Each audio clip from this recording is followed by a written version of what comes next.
Hi, everyone, and welcome to the Spiritual Activist. We've got an extraordinary panel here today. I could not be more thrilled.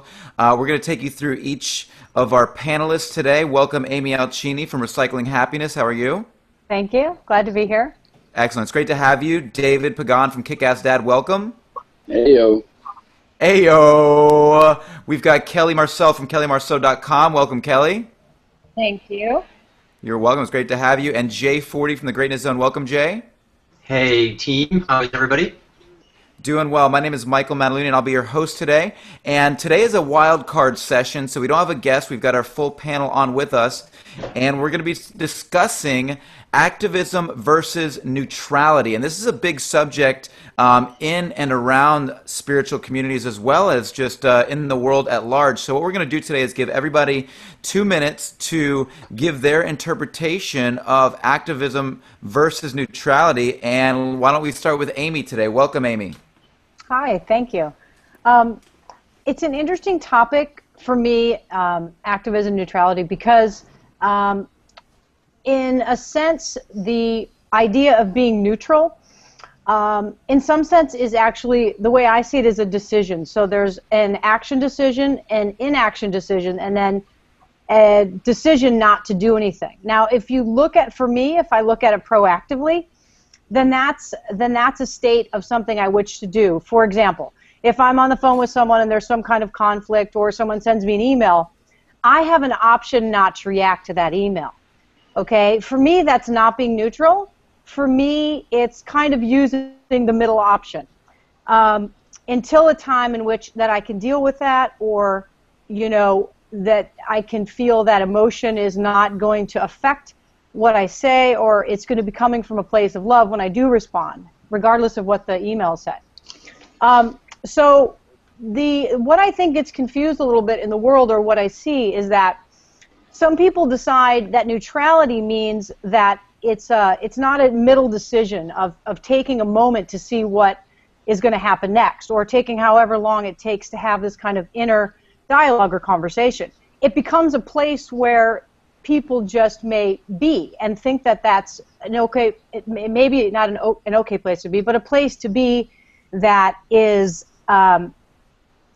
just kind of where to live. The problem with today's culture is that if we remain in a place that's not a chosen place of peace or quietness, then we get somehow swept up by one of the sides. One of the last things I want to say is there was a report that came out in a psychology magazine. I heard this interview on NPR, and what it said was that both sides of the political spectrum, say the progressives and the Tea Parties, they are the ones shaping all of politics because they're so active, because they take such a role in making decision. So they're actually speaking for like 20, 30 times the amount of people who could actually be making a decision. And the idea, what they were trying to say is those extremes are more now starting to be the norm because they're the ones that are partaking, or they're active. So what it's saying is their voice is louder than the ones who are neutral. So that's my concern about neutrality, is that if we don't decide on taking something that's true to our heart, then there might be these other forces which spend all day taking up another cause that we don't agree with.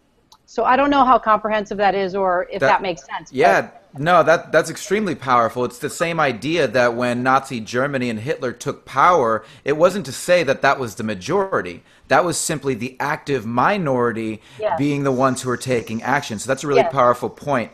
Jay, what's your take on action versus neutrality, activism versus neutrality? Yeah, I think the way I read it, or what works for me, is action versus inaction. So I imagine that Amy and I are pretty similar in this. To me, somebody who's neutral is someone who is either unintentional or is one who has chosen not to act. Mm-hmm. Activism is someone who, being present enough to the world, saw something worthy of action and then decides to do it. And action means doing something up to and including doing nothing without intention. The whole thing is done with intention. Mm-hmm. So neutral means I don't have a perspective. I haven't shown up. I'm not playing. Right. Whereas activism means even if I choose to do nothing, I'm still an activist because I am a participant and a full player in the game. Very nice. Very well That's a great said. point. Kelly, 2 minutes. Activism versus neutrality. Hit me. I agree with Jay. I mean, I think that the most important thing is that there's certain things in this world that we're in control of, and there's things that we're not. Like some of the things going on in the government, like with Obama, passing the law to, take immigrants into the country, like women and children, and we can't even take care of, the poor in our nation. There's things happening to us outside of ourselves that if we remain inactive to them, and we go on complaining about the government, what's going wrong with the country, what we're experiencing, and then we don't actually take action, it's kind of, just one of those things that, well, you're not doing anything about it. And so I think that neutrality, like Amy said, is a choice, but ultimately if you want to have a role in the world that you live in or even the life that you have, that there has to be some measure of action at some point. You can't just pretend like, oh, I don't have an involvement in any of this or whatever, like I can't do anything to change it. I think that a lot of people feel like they can't do anything to change certain things. I mean, I know I feel that way. Sometimes I look at what's going on in the government or the world around me and I'm thinking to myself, how could I even begin to go up against all of that corruption or all of that money or all of those things? And so I think that maybe sometimes inaction or neutrality just comes down to people not knowing what to do or how to do anything, and so they just figure that people who have the balls or have the guts are going to do something about it. But oftentimes, there's more people in the same boat with the people who don't do anything than the people who actually do things. Well, that's such a great point that you bring up, Kelly, because what we really don't realize is that the majority of the people who aren't in action, who are being neutral right now, would have the power if they knew how to join hands, and they could fight that bigger fight. But I think you're right. I think the problem is we're all going, well, how do we do it? We're powerless. We're only one person. David, 2 minutes. Activism versus neutrality. Hit me. I agree with Jay and Kelly and Amy on some points. I take a little exception to neutrality. I do agree that largely in part, I believe most people that take a neutral stand, it is because they don't have or they don't believe they have the resources or where to start. But when I was in sales, when I used to put this to a potential client or prospect of mine, and I'd ask them, if they was, I'd take them to the decision-making point. I say, I'm not ready to make the decision. I'm not really ready to do anything. Even when they have all of the information, I would usually tell them, I appreciate your viewpoint, but if I felt like being a jerk, I'd say your refusal to make a decision at this point is a decision. It's still a decision. It's a decision either to the point of being neutral, not wanting to take a stand, or one of apathy. When it comes to what we're talking about, and apathy is just a huge breeding ground for bullies. I mean, that's what gangs live on. They prey and embrace the indifferent, either out of fear or out of not knowing what to do or where to go to for help. And none of the great spiritual leaders, at least that have become noteworthy in our world, as far as Jesus, Gandhi, Buddha, stuff like that.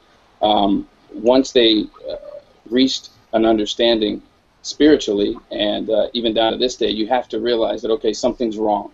Something's not right, right? We're not in line with Source. We're not in line with our purpose, and therefore you got to take action. Even Martin Luther King, his action to not be violent was still action. He did something with it. He didn't just sit there and be like, oh, I don't agree with what's going on, so I'm going to sit in my home and protest on my couch. So that's where I take exception to that when it comes to spiritual activism. That's a really interesting point that you bring up there. Inaction can actually breed that neutrality, and inaction can be a decision as well. And I'm really glad that you brought that up, because so oftentimes people are apathetic and they're unwilling to take action, but that is a decision. Neutrality is a decision. It may be unconscious, but it's still a decision, and it still is the breeding ground for people who want to possess power over other people. And I read something recently, it's like the world won't know peace until people are more interested in the power of love than the love of power. And that is an incredibly true statement. So my question to you guys is, what continues to cause people to sit in neutrality? You mentioned Jesus and how, and I think Amy mentioned this as well, how, you know, you have all these things going on in the world and you have people fighting each other for power. The people who are in action are the people who are getting the most publicity, they're creating the most waves, and they're getting the most support. But people like Jesus, people like Gandhi, they did step up and take action, but they did it in a nonviolent way, and they chose to stay out of the game until they were able to cultivate enough of the internal wisdom and understanding to make a real difference in the game. Where are you guys, I mean, personally, when it comes to this? I mean, this is the show's called The Spiritual Activist. What did it take for you to, I mean, everybody in this panel is making a choice to step up and take action. What did it take for you to make that choice? What internal process did it take for you to make that choice, David? For me, it was a kind of a tough revelation, especially as a dad. I mean, that's kind of what really moved me to do this. You know, it's what moved me to do Kick-Ass Dad, and it was that I realized I was part of the problem, to be honest with you. You know, because I wasn't, you know, as Jay puts it, I wasn't stepping into my greatness. I wasn't really living according to the principles that I said I held. You know, I was letting a lot go, believing I was doing the Christian thing by always turning the cheek, when in fact all I did was enable the you know, whoever slapped me in the face to slap, you know, the person right next to me. So I realized I was part of the problem. That's awesome. Amy, what inspired you to take action? What was that internal process for you? Actually, it was a couple of things specifically. It was really last October, September, really deciding to put all my chips into this election of Marianne Williamson to Congress. I really decided, I took some steps to clear my plate to be able to help full-time, and I just decided that that's what I was going to do for 9 months of my life. And when I did that, I feel like now that there's just a different way that I look at government or politics. And I was listening to what Kelly said, and it was interesting because even like a year ago, what Kelly was saying, I would actually kind of have this kind of nebulous feeling around, like, yeah, there's something going on out there, but I'm not even really politically minded, and I wouldn't really know what to do. But actually stepping into a campaign, and you guys, and so everyone knows, we did not win the campaign. So it wasn't about winning. It was about engaging every day in this process, and it doesn't have to be any type of process. It doesn't have to be a congressional process, or it could be like a local city council, or it could be, I'm sure, even like something being the homeowner, you know, the treasurer on your homeowners board. I mean, my point is that if there's some kind of civics action that I saw happen that completely empowered me. The other thing I want to mention is one of my heroes is named Lawrence Lessig, and he's been studying getting money out of politics for quite some time. And this one statistic he said has actually moved me very deeply. So 97% of the American public believes that government, specifically Congress, is corrupt. They believe that. And 92% thinks there's nothing they can do about it. Wow. So if you look at that statistic, what that means to me is he said we're not talking about the 96 or the 92. What we're talking about is that 5%. We want to get to that 5% that think government is corrupt and there's something we can do about it, right? Because if we get a hold of that 5% and we mobilize them, that 5% can grow the 92% that think there's nothing they can do about it. So we are all of us in America we are in agreement that there's something corrupt, but then there's less of us who think that there's something we can do about it. So that statistic alone has motivated me quite deeply. Amy, thank you for that. Kelly, I saw your reaction to that statistic. What are you thinking? I mean, that's just insanity. You know, it's insane that people actually, I mean, this is sort of the basis of everything that goes on inside of me, is that we can see something in the world that we know is fundamentally wrong, and yet we feel powerless to do anything about it. And you know, when I was in college, I studied philosophy with an emphasis on religious studies, and when I heard Gandhi's sort of quote about "be the change you want to see in the world," it just split me right up the middle, because my whole life I had felt like there was something wrong with the world. Everything that I observed around me just felt like this big fat hoax, and I was wondering what to do about it. And so outwardly I thought to myself, I want to change the world. I mean, who doesn't think like I want to change the world? And most people start with the world before they start with themselves. Mm-hmm. And then I realized I can't do anything until I am actually living in alignment with what I feel needs to be the change in the world. Mm-hmm. And let me tell you, like, even though I know that, doing that inside of myself is hard. Mm-hmm. Like not, sometimes like saying little white lies here, or doing the right thing all the time, or just having complete integrity all the time is so difficult. And so it's like, if this is going on inside of me and I'm aware and I'm awake and I'm aware of this, I can't imagine like what's going on in the world.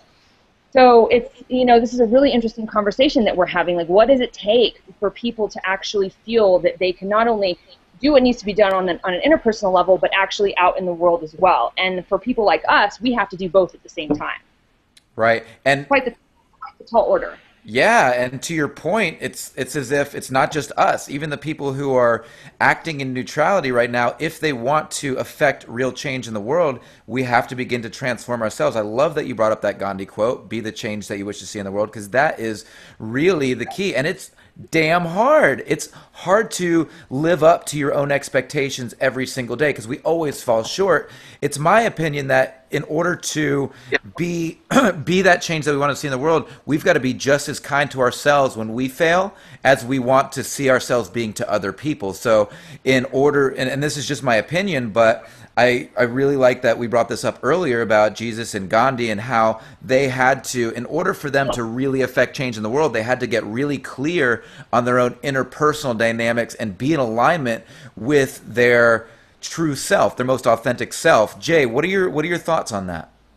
Well, I mean, this is how the discussion runs in lots of directions. I think, most of us get shut down when it comes to thinking about doing something, because the world is complex, it moves very fast, and we frequently feel like we're strangers in it.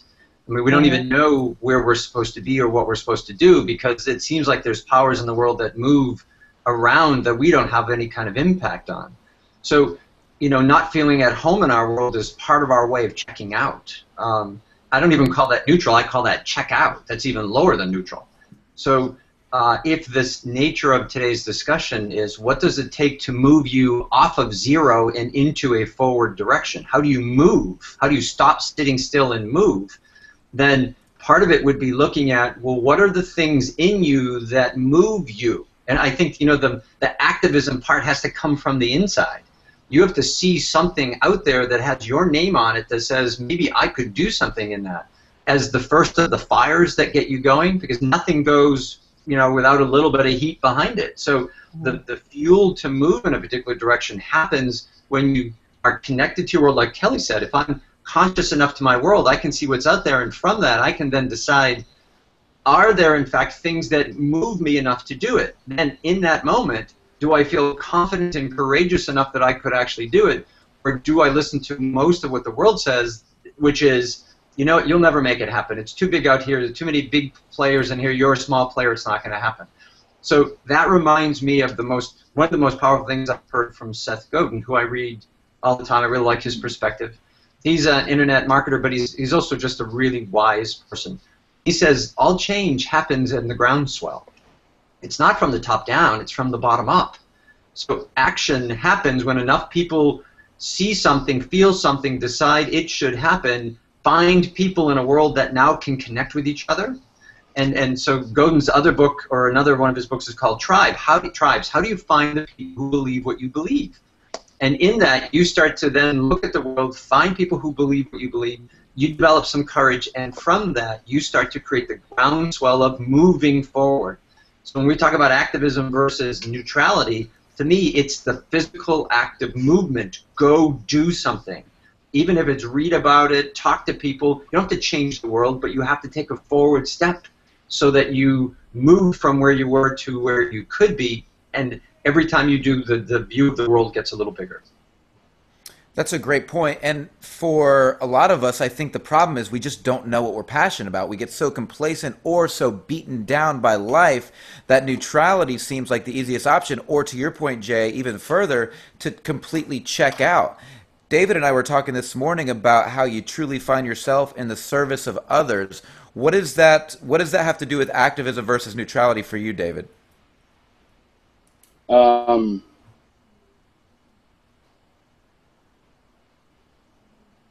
I didn't think I'd be where I'm at right now. Even my life in my childhood and young adult life as a Jehovah's Witness. Technically, my life was all about service, right? My weekends didn't belong to me. They belonged to the streets where I went door to door and sweat my tail off in Orlando. And but it wasn't until now that I found real happiness, a real sense of purpose in helping others. And I didn't think it was going to lead me in the direction that it did. I had no idea I'd end up, helping out community centers downtown, community centers around town, reaching people in over 110 countries, helping them out. Obviously, with Kick-Ass Dad, we deal with more, parenting and father and child-related issues, but it's gone into so much more like this with the spiritual activist. The problem I think that we have there when it comes to serving others is that we become especially when it comes to bringing about any change, we're a society of instant gratification now. So you might actually start a movement. Some of those 5%, I'm sure, go around, busting their humps over and over again, and then they get a small following, or they get people backing them up, and then nothing happens that weekend, right? They didn't change gun laws that Friday for you. So people, and nowadays, they just kind of move on to the next screen, But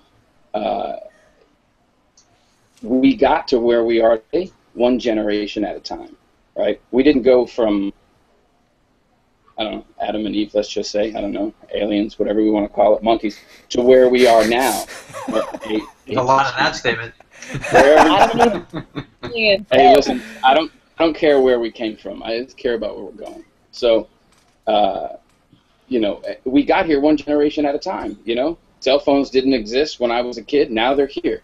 The internet wasn't around when I was a kid. Now it's here. Things change drastically in one generation, right?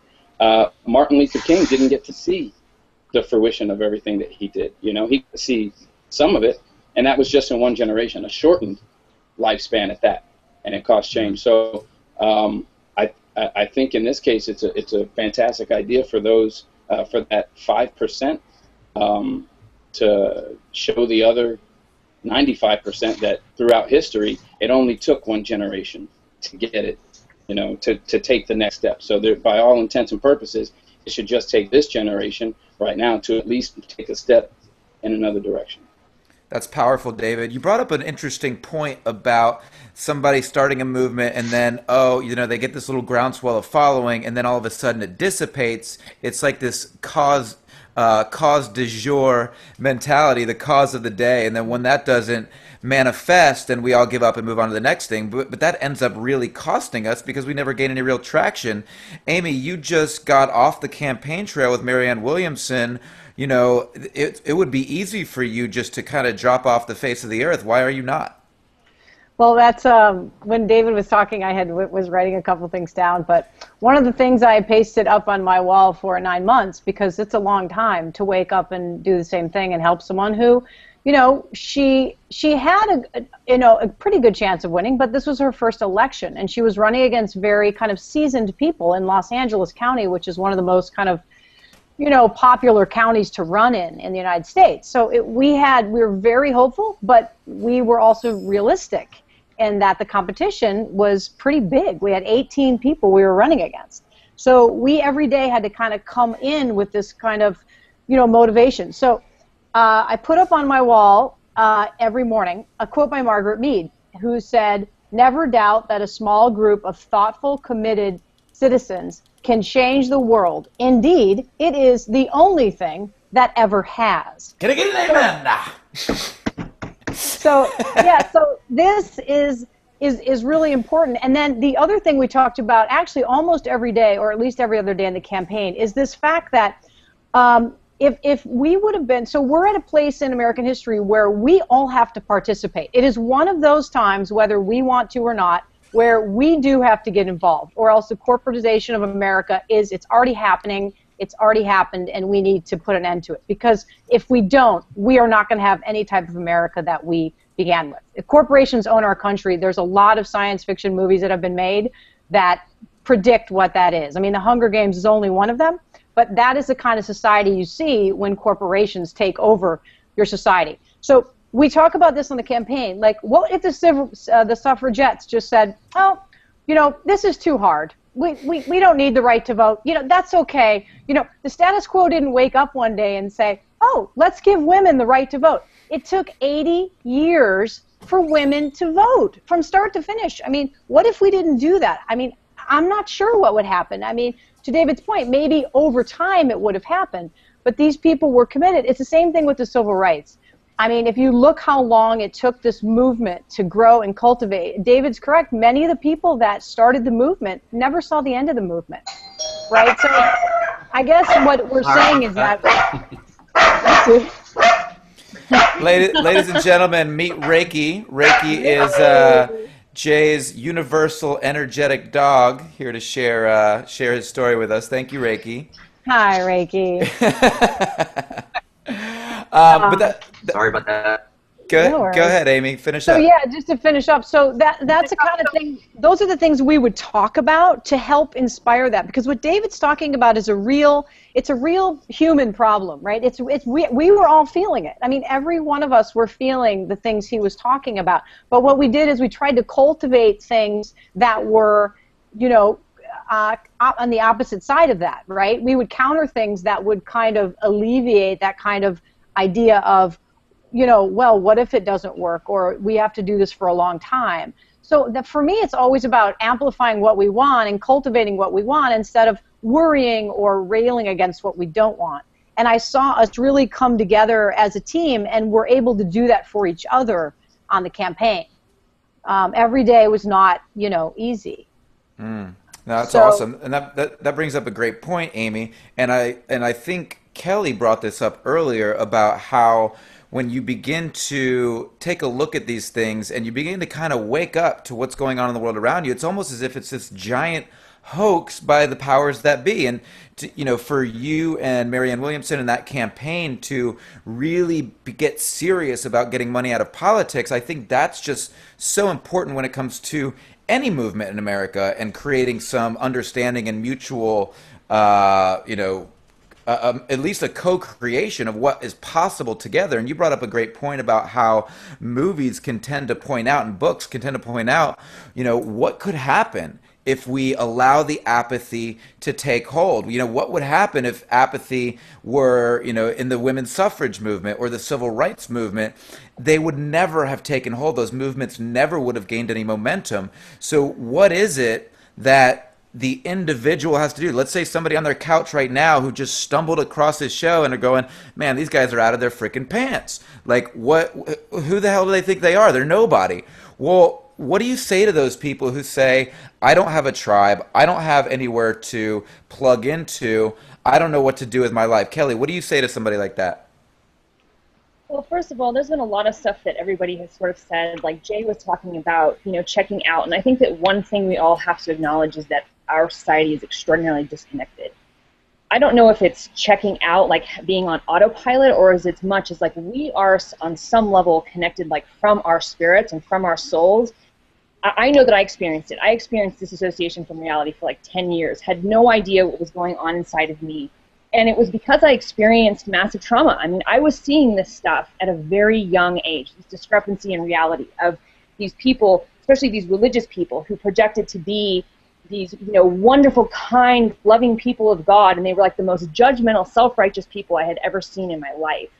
And, you know, I think until like we can actually acknowledge what's really going on, you know, what's really going on an interpersonal level, what's really going on in the world. I mean, the fact that our values are completely split within ourselves, within the world that we live in, then it's really hard to be able to figure out how to actually act. Like, I almost feel like when you're disconnected, it's hard to be able to figure out how to do something, even if you want to do something. So it's almost like talking about what we can do is one thing, but talking about the root cause of all of this, it's almost like there has to be something a little bit deeper before we can even, sort of jump to the whole activism piece of like what is really going on and like how do we really feel about it and what are we willing to do about it.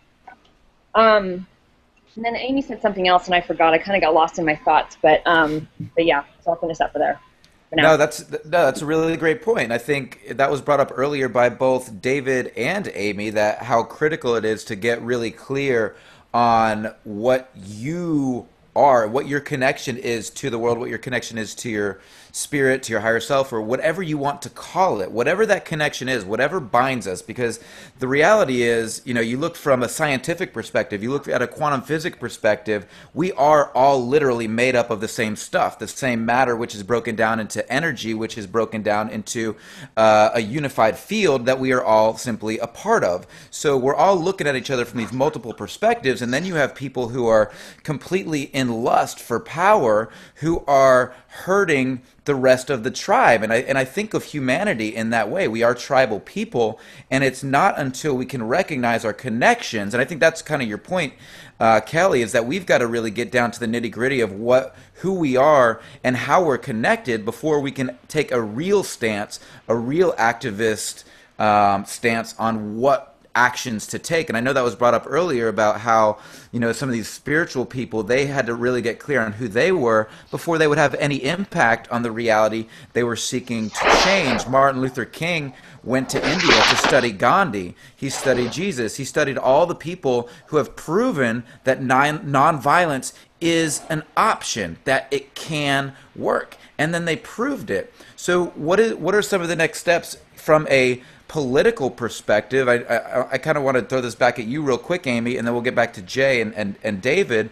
But what is, it seems to me that it's this power, this thirst for power that is really causing this kind of division of people in our society. Is that what you experienced on the trail? Yeah, I mean, the bottom line is that every person has a vote. And at the end of the day, the way that we can overcome the corporation before that there's a 28th Amendment. And there will be a 28th Amendment before too long, because there's enough of us now that are working on amendment to the Constitution that's going to outlaw corporations from A, being people, and B, donating unlimited amounts of money to our election process. So that's going to happen. But until that happens, we must remember that the only way that we can be larger than a corporation is to vote. And that's the bottom line right now. I think that was kind of the message that we can at least empower people on a very, at the very first level, right, to register to vote. I mean, a lot of my friends weren't really registered to vote. And by going and registering to vote and voting, it does make a small difference, albeit not the eventual thing that we're going to have, because we're going to have something even more secure in our Constitution. But even so, I think it gives people in the habit of being involved by registering to vote.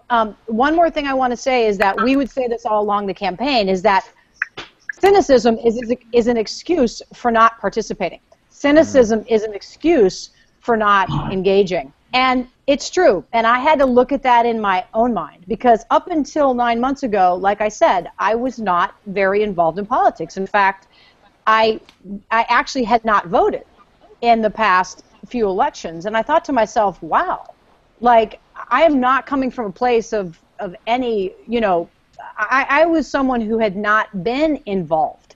So I think it's a good perspective, because it's not like I have been involved. I really kind of started from ground zero and saw this from a different perspective as someone who's more in a political mindset. So. Thank you for sharing that, Amy. I think that's really powerful, because I know a lot of highly spiritual people who don't vote. And I know there are a lot of religions who say, don't vote, I am a product of God, or I am this or that, and so I don't participate in the current system. And it's simply my opinion, but that is a cop-out. Because if we're not actively engaged, it's like, you look at, again, some of these greater spiritual leaders in the past who are activists, who are getting out there and making a difference in their society. To say don't vote To me, it's just that moves us backwards. It's like, what are we doing? David, you were a Jehovah's Witness. I mean, what was your perspective on that?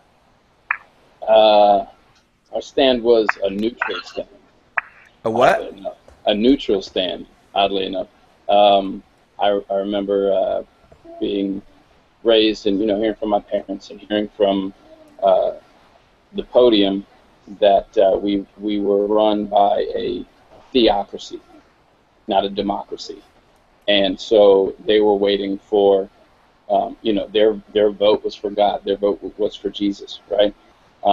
Not disrespecting the government or anything like that. Obviously, paying taxes, doing everything that they're supposed to do, obeying the laws, but not taking a stand in anything actively that has to do with this, this world, so to speak. So it was pretty rough, growing up. I mean, I didn't pledge allegiance to the flag. I caught a lot of flack for that. And I remember when they even had like mock elections. The word elections. Thank you. That was a big word for me. Mock elections in school, and I felt. I mean, it gets so ingrained in you as a child when you're raised in that environment that I was literally, if I would have even checked on this little worksheet and turned it in, and I remember it was Ronald Reagan. We were voting for Ronald Reagan at the time, or he was on there on the ballot, and I felt like I was betraying God, by doing that. My stand was supposed to be neutral, so I turned it in without a mark on there, and I got in trouble for it. And of course, when I came home, my father couldn't be more proud, that I defied the government, or my teacher, as it were. I like that. But that's the stand. I in hindsight, I didn't like that. But at the time, I thought I was doing what I was supposed to be doing, And there are a lot of people out there that think the same thing. I mean, I was raised that way. It was a part of my DNA as far as I was concerned. That's powerful, and not to. My frustration lies not in the observance of one's religious perspective, but in simply that if we're not active participants, like how can you bring, if let's say, for example, the Jehovah's Witnesses, if they are bringing forward the ideas and the love of God, then why wouldn't we do it in all aspects of what we do, including politics, including business, so it just seems to me that so many people, and this is not directed at Jehovah's Witnesses by any means, this is directed at myself and all of us. If we are to be spiritual activists, we can't continue to be neutral and accept that God is going to save us. And I saw this really interesting quote the other day with, it had a guy sitting on a bench and had Jesus next to him, and he's going, well, God, how could you allow pestilence and inequality and all these things to exist? And Jesus looks up to him and goes, how can you? Right. How can you? Yeah. You're Jesus. Like, step up. Jay, what are your thoughts? Yeah. Well, I mean, I think there's two things to think about. One is every time we hear the word activist, we think of either politics or religion. And I don't know that it has to be. And maybe, our definition of it gets clouded because we go right to that, that we should be rallying for this or protesting that. And I don't think it matters. I don't think it means that. Activism, I think, particularly when we combine it with the word spiritual, and spiritual for me was the internal journey. So this is go forward on your journey, is what spiritual activism means to me. I mean, don't wait, don't let somebody else do your work, do your own work, and sorry to quote Nike, but just go do it. Do it. And it love that. So it was about get off your butt and go take charge of your own life. And that's what activism means. If there is something that moves you, you should go do it. You should figure out how to bring it about. How do you affect change? And the challenge that I think we sometimes get is that we correlate that word to either politics or religion, and then everybody has some wall already built around that. So they can't, or they abdicate, or they choose not to, or they find some defense why they can't, when it really doesn't mean that. One of the things that struck me most when we were working on the Greatness Zone, when we were trying to figure out the title on it's Know Yourself, Find Your Fit, Transform the World, should we say the world or your world? Because the point was action. And though we chose the world, actually what I really think is the better word is your world. You should be ready to act on the things that you touch. You don't have to go change the whole world. But if you touch this and it needs changing, then you should show up and change it. And as you start to do that and tell other people about it, you'll create the groundswell about people who stop the abuse of pets and come up with a reasonable plan for immigration. And some of the other things that are not necessarily political, but they are about people. And if we could then look at this and say, how is spirituality about the love and care of yourself and others, and activism is the process of getting off your butt and doing something, put those two together, I think it creates for us a roadmap on how we're supposed to approach each other and touch the things that we touch and improve the things that and again, improve the things that we touch. Wow, Jay, thank you. That was really clarifying, because what you're bringing to the table is this idea that it's not about, I think every single one of us, when we kind of woke up to some realizations of what was going on in the world, what was wrong with it, our first inclination is to go shout as loud as we can and change it. And I certainly did that, and I think I've seen a lot of folks who are on this panel who have done that. And the reality is, so it's, for example, me being in my particular job at the moment, I'd love to be traveling the world and doing this and making impacts in people's lives. And so this resistance to my current situation is really the thing that's holding me back the most. Why not embrace the current situation I'm in, the people I'm touching now? How can I touch them on a level that is more in tune with who I am, as opposed to any big religious or political agenda? I think that's really kind of beautiful, Jay. Thank you for that. Kelly, what are your thoughts on that? Well, it's interesting. We're talking about activism a lot, and like love is an action. And I think that there needs to be a lot more love in the world toward ourselves, toward what's going on, and a lot less rejecting. I know that there's been times where I've seen things within myself, or I've seen things outside of me that I just, don't like, and my first inclination is to reject it. I don't want that. I don't want to be a part of it. I don't want to be here, blah, blah, blah. And so, I think that, it's interesting, everything that we've talked about, I keep going back in my own mind of, where do you start? Where do you begin? Because a lot of people, even if you tell them conceptual ideas, they don't get it. They don't understand. That doesn't make them act. And so for me, it's just really about cultivating love and acting from a place of love in the things that you do. And obviously, I can't create a roadmap of what that looks like for everybody, because everybody's different. But that's a starting point. Well, you bring up two really important points, and I think that's, for me, spirituality means love. And if we can begin to embrace that and take action in love, so that's how I would define spiritual activism, is action in love. And then as far as the roadmap really comes down to each person as an individual tapping into their individual passions, talents, and values. What do they believe about the world, and how can they start to make an impact from a place of love and then a place of action? And I think that really kind of solidifies that point of what spiritual activism is. So on that note, I'm going to have Amy share with us how we can find her. Amy, can you share with our audience how they can find you? You can find me at recyclinghappiness.com, or join the conversation Recycling Happiness at my Facebook page. Beautiful. David, how can we find you? Kickassdad.org, or our Facebook page, Kickassdad, or Twitter at Kickassdad, or at Mike's house. Thank you, David. Jay, how can we find you? You can find me at thegreatnesszone.com or at Facebook's page, The Greatness Zone. Madam Kelly, can you please share with us how our listener can find you? Yeah, you can find me at kellymarceau.com. Beautiful. And that has a dash in it, or no?